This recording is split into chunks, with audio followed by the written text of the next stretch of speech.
લાસ્ટમાં આવશે ચવાણાનો ભૂકો, અમૂલ ફ્રેશ ક્રીમ એ પણ આની અંદર એડ કરવાની, એટલે એનાથી શાઇનિંગ આવે આખું શાકનું.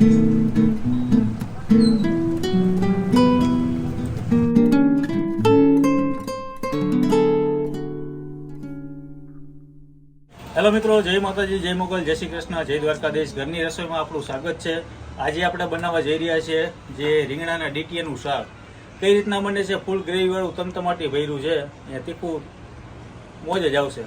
તો એના માટે કેટલી પ્રોસેસ જોઈએ તમને હું બતાવું. જો પહેલાં તો આપણે કાજુ લીધા છે, પછી આ છે ગાંઠિયા લીધા હતા, ગાંઠિયાનો આપણે ભૂકો કરી નાખ્યો છે. પછી આ છે માંડવીના દાણા પછી ક્રશ કરી નાખ્યા છે હાથ કચરા. અને આ છે ચવાણું, જે તીખું ચવાણું છે એનો પણ ક્રશ કરી લીધો છે. ટમેટા છે, મરચાં છે, ડુંગળી છે, લસણ છે, આપણા બધા તજ લવિંગ બાદીએ લાલ મરચાં બધા મસાલા છે. અને આ છે આપણા રેગ્યુલર મસાલા. અને અત્યારે આ રીંગણા. આટલી વસ્તુ આપણે જોશે ને હવે આપણે જોઈએ કે કઈ રીતના શાક આ બને છે. તમે પણ ઘરે ના બનાવ્યું તો બનાવી નાખજો, ને કોઈએ બનાવ્યું હોય તો મને કોમેન્ટ જરૂરથી કરજો. નવી રેસીપી છે, આમ તો જૂની છે પણ આપણે નવું કરીએ છીએ, તો બને એટલો સપોર્ટ કરજો ને આ વિડીયો બને એટલે બધા લોકોને શેર કરજો, જેથી કરીને બીજાને પણ મદદરૂપ થાય. આપણી ચેનલને સબસ્ક્રાઈબ કરતા રહ્યો. જય માતાજી, જય મોગલ. તો જોતા રહ્યો આગળ અને મોજ કરતા રહ્યો. એના માટે જે એક સાઈડમાં આપણે તપેલું, આની અંદર આપણે વઘાર થશે. અને આ જે આપણે બાઉલ લીધું છે એની અંદર આપણે જે તમને બતાવ્યા કાજુ અને રીંગણા એ ફ્રાય કરવાના છે. તો કન્ટિન્યુ રહ્યો ને જોતા રહ્યો. મિત્રો ગેસ ચાલુ છે, હવે તેલ આપણે એડ કરી દઈએ વઘાર માટે. અને આની અંદર આપણે રીંગણા અને કાજુ ફ્રાય કરવાના છે, એટલે બંને બાજુ રેસીપી ચાલુ છે. તો એ સૌ પ્રથમ પહેલાં તેલ આવી જાય ત્યારે આપણે બધા 1 by 1 તમને બતાવીએ. જોતા રહ્યો. અઘરી રેસીપી છે, થોડીક વાર લાગશે પણ આવશે મજા, અને રોટલા સાથે ખાવાની મજા કંઈક અલગ જ છે. તો તેલ આવી ગયું છે, પહેલાં આપણે છે ને આ કાજુ ફ્રાય કરી લઈ.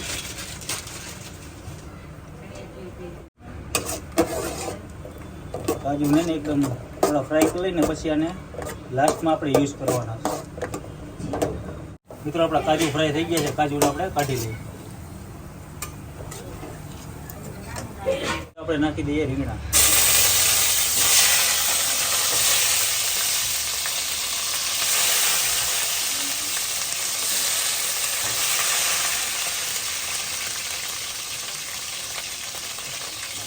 દિવાળી મિત્રો આવી રીતે રીંગણા તમારે એને ફ્રાય કરી લેવાના છે. આ ફ્રાય થઈ જાય પછી આને લાસ્ટમાં આપણે આ તપેલાની અંદર એડ કરશું જ્યારે વઘાર આપણો થઈ જાય ને ત્યારે. એટલે અહીંયા પણ તેલ આવી ગયું છે અને હવે આપણે એનો પણ વઘાર ચાલુ કરીએ. રીંગણા આપણા ફ્રાય થઈ જાય છે. મિત્રો આપણા રીંગણા ફ્રાય થઈ ગયા છે, હવે આને આપણે કાઢી લઈએ.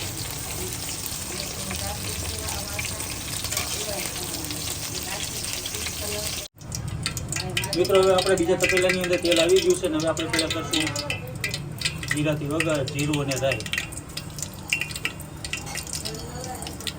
અને આપણે નાખશું આ લાલ મરચાં, બધા આપણા ખડા મસાલા.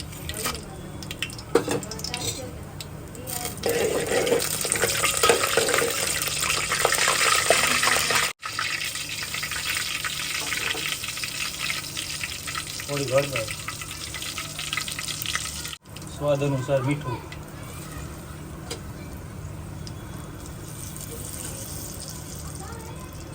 અને એની ઉપર લસણની પેસ્ટ.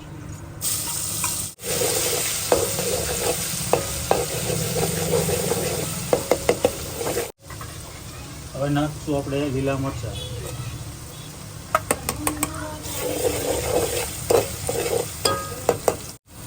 પછી નાખશું આપણે ડુંગળી.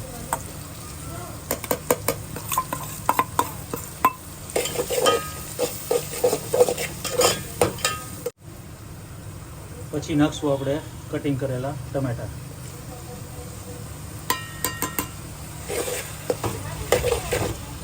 ને આ ગ્રેવીને આપણે એને પકાવવાની છે 5 થી 6 મિનિટ.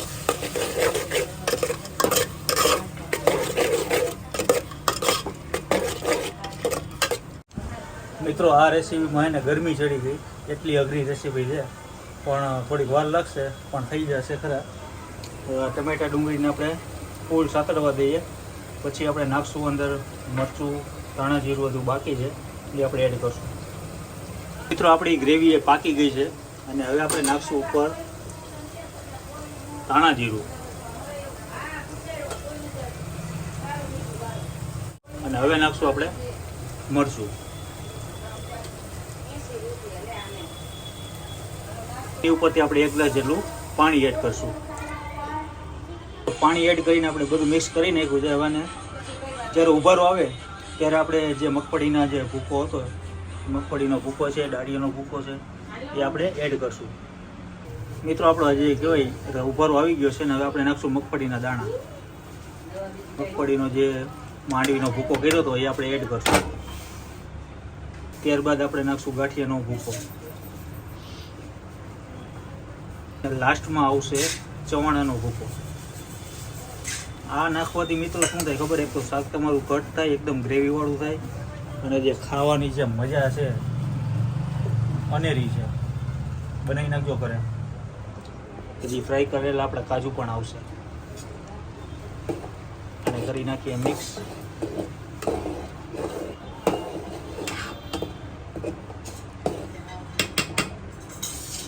તો હવે નાખશું આપણે ગરમ મસાલો.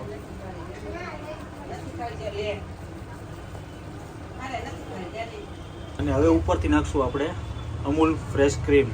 એ પણ આની અંદર એડ કરવાની છે, એટલે એનાથી શાઇનિંગ આવે આખું શાકનું. તો આપણે ક્રીમ નાખી દીધી જુઓ, એનાથી એને શાઇનિંગ આવશે એકદમ મસ્ત. હવે નાખશું આપણા ફ્રાય કરેલા કાજુ.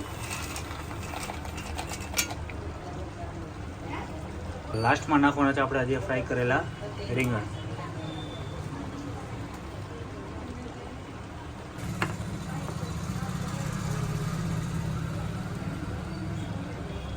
આપણે કરી નાખીએ ધીરે ધીરે અને મિક્સ.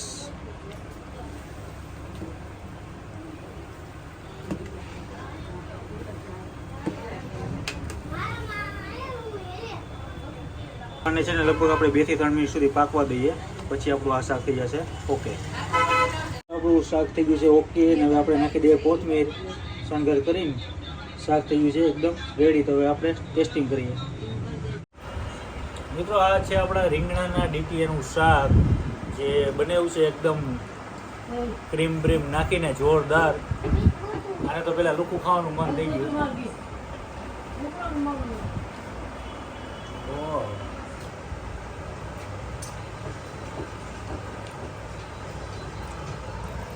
શાક બન્યું છે ભાઈ ખતરનાક. અત્યાર સુધીમાં આટલા શાક બન્યા છે, પણ આ શાક મને કંઈક યુનિક લાગ્યું ને તમે પણ ઘરે બનાવજો. આની અંદર જે આપણે નાખ્યું છે સિંગનો ભૂકો, મગફળીનો ભૂકો છે, કાજુ છે, પછી ગાંઠિયાનો ભૂકો છે, ચવાણાનો ભૂકો છે, ને વઘાર કરીને પછી જે ફ્રાય કરીને રીંગણા આપણે બધું જોયું તમે આગળ. લાજવાબ બન્યું છે. નાને ચૂડીને ખાવાની જે આનંદ છે ભાઈ, ખરેખર વાડીમાં મિત્રો સાથે આવો પ્રોગ્રામ કર્યો હોય ને તો મિત્રો એ કહે છે કે વાહ રાજભાઈ વાહ શું જ શાક બનાવ્યું. તમે પણ બનાવી નાખજો. આ વિડીયોને મને એટલો સપોર્ટ કરતા રહેજો અને આપણી ચેનલને ફોલો કરતા રહેજો. જય માતાજી, જય મોગલ, જય શ્રી કૃષ્ણ, જય દ્વારકાધીશ.